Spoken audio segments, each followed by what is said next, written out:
Hello guys, আজকে নিয়ে এলাম একটি চুনো মাছের হাতে মাখা রেসিপি, যেটি খেতে কিনা দারুণ মজা। তো চলো কী মাছ করছি সেটা দেখাচ্ছি। নিয়েছি আমি এখানে চুনো মাছ, একদম ছোট ছোট মাছ। আমি এটাকে ভালো করে ধুয়ে কেটে বেছে পরিষ্কার করে নিয়েছি।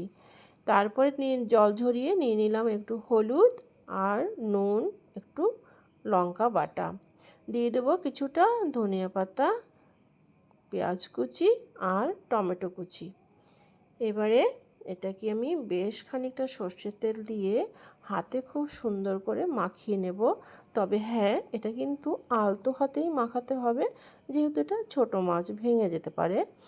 আর এর মধ্যে আমি দেবো সবজি, সেটা হলো আলু, বেগুন, পেঁয়াজ, টমেটো, ধনেপাতা। এটাকে কিন্তু আমি আলাদাভাবে মাখাবো।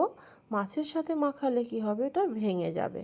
তাই আমি দুটোকে আলাদা মাখিয়ে নিয়ে রেখেছি। এবার ছোট চুনো মাছটা কলা পাতা ভালো পরিষ্কার করে তেল দিয়ে তার উপরে কিন্তু একটু সেঁকে নিয়ে আমি চুনো মাছটা দিয়ে সাজিয়ে দিলাম। অল্প সাজিয়ে দিয়েছি, আর বাকি চুনো মাছটা দিয়ে আমি সবজি দিয়ে মাখিয়ে একসঙ্গে করে তারপরে পাতার উপরে সাজিয়ে দিয়েছি। আর সাইডে দিলাম দুটো বাটা মাছ দিয়ে, যে মশলাটা আমার ছিল সেই মশলাটা আমি আবার উপর থেকে ছড়িয়ে এবার আমি ভাজতে বসিয়ে দিয়েছি। তোমরা ভাবছো পাতুরি, সেই সত্যি এটা পাতুরি, তবে এটা কিন্তু খেতে ভীষণ মজা হয়। তো আমার একটা সাইড ভাজা হয়ে গেছে, আমি আরেকটা সাইড দিয়ে উল্টে দিয়ে আমি কিন্তু আবার ভাজতে বসিয়েছি। দেখো কি সুন্দর লাল লাল দাগ লেগেছে, গন্ধটাও কিন্তু খুব সুন্দর বেরিয়েছে, আর খেতে কিন্তু এটি ভীষণ মজার হবে। তো ফাইনালি কিন্তু ভাজা আমার হয়ে এসছে। সব শেষে দিয়ে দেবো সর্ষের তেল, যেটি না দিলেই হবে না।